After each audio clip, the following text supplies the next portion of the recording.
இந்த ஏழை மக்களோடு நாமெல்லாம் ஒன்று கூடியிருக்கிறோம் அப்படிங்கிறது உணர்ச்சி. இந்த நிகழ்ச்சிக்கு வரவேற்பு இதெல்லாம் இருக்கு.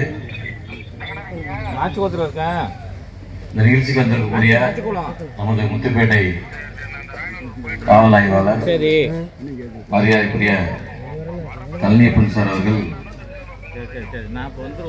நான் சாதாரணமாக தான் தகவல் சொன்னேன், இந்த மாதிரி ஒரு நிகழ்ச்சி இருக்கு சார் அப்படின்னு. எத்தனை மணிக்கு எந்த இடத்துல அப்படின்னு சும்மா டிபார்ட்மெண்ட்டில் கேட்பாங்களே அப்படிங்கிற மாதிரி நினச்சி நான் சொல்லிட்டேன். காலைல ஃபோன் பண்ணி நான் வந்துட்டு இருக்கேன் அப்படிங்கிறாங்க.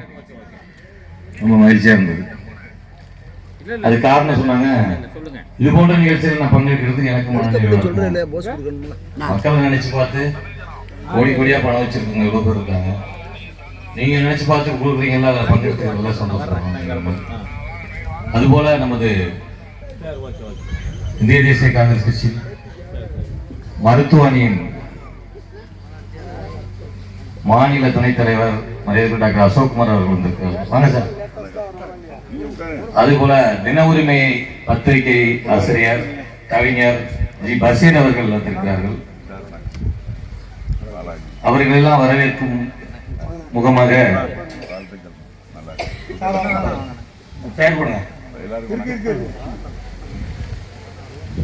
இது குடும்ப நிகழ்ச்சி.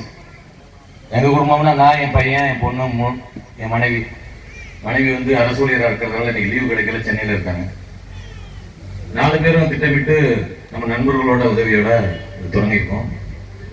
அதனால இது அரசியல் நிகழ்ச்சி அல்ல, இது குடும்ப நிகழ்ச்சி. குடும்பம்னா நீங்களும் நாமளும் குடும்பம், அந்த வகையில தான் எல்லாம் சந்திச்சிருக்கோம் இந்த நிகழ்ச்சிக்கு. அதனாலதான் வந்து வரவேற்புரை என் பொண்ணு, அவங்க வந்து சட்டக்கல்லூரி மாணவி, சென்னை MA LLB ஹானர்ஸ், அவங்க வரவேற்பை ஆற்றுவாங்க.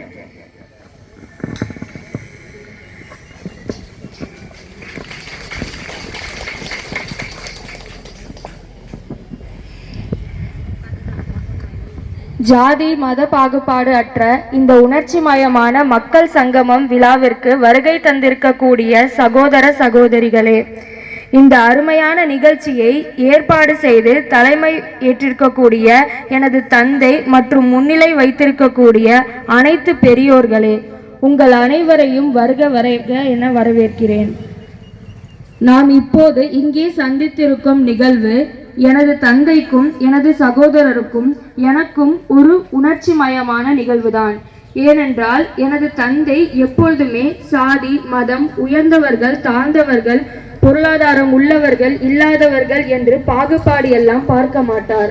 அவர்களை பின்பற்றி என் தாயாரும் சகோதரரும் நானும் அப்படித்தான். எனது தந்தை மிகவும் முற்போக்கானவர், பயமறியா துணிச்சலானவர். அது மட்டுமல்ல, இரக்க குணமும் கொண்டவர். மேலும் எந்த நிமிடமும் ஏழைகளுக்கு பற்றியே நினைத்து கொண்டிருப்பார். அவர்களுக்கு வாழ்க்கை முறையை பற்றியே சிந்தித்து கொண்டிருப்பார். அவர்களுக்கு ஏதாவது உதவி செய்ய வேண்டும் என்று சிந்தித்து கொண்டிருப்பார். பல ஆண்டுகளாக எங்களிடம் சொல்லிக் கொண்டிருப்பார், இந்த நாள் தமிழர்களின் அறுவடை திருநாள். இந்த அறுவடை நாள் என்பது, விவசாயம் என்பது அனைத்து மதத்திற்கும் ஆனது. இந்த திருநாளை மத ரீதியாக பிரித்து பார்க்காமல் நாமும் அறுவடை திருநாளை கொண்டாட வேண்டும் என்று சொல்லிக் கொண்டிருப்பார். அந்த ஏழை மக்களுக்கு நம்மால் இயன்றதை செய்து கொடுத்து அந்த விழாவிலும் பங்கெடுக்க வேண்டும் என்று சொல்லிக் கொண்டிருப்பார். அதுதான் இன்று நடந்துள்ளது. இந்த வருடம் குறுகிய காலத்தில் ஏற்பாடு செய்யப்பட்ட நிகழ்ச்சி என்பதால் விரிவாக இன்னும் பலருக்கு செய்ய முடியாமல் போய்விட்டது. எனவே வரும் அறுவடை திருநாட்களில் தொடர்ந்து இது போன்ற நிகழ்ச்சிகளை நடத்தி இன்னும் சிறப்பாக இன்னும் அதிக மக்களுக்கு எங்களால் முடிந்ததை செய்ய நாங்கள் தயாராக இருக்கிறோம். தொடர்ந்து வருடந்தோறும் நாம் சந்திப்போம். நன்றி.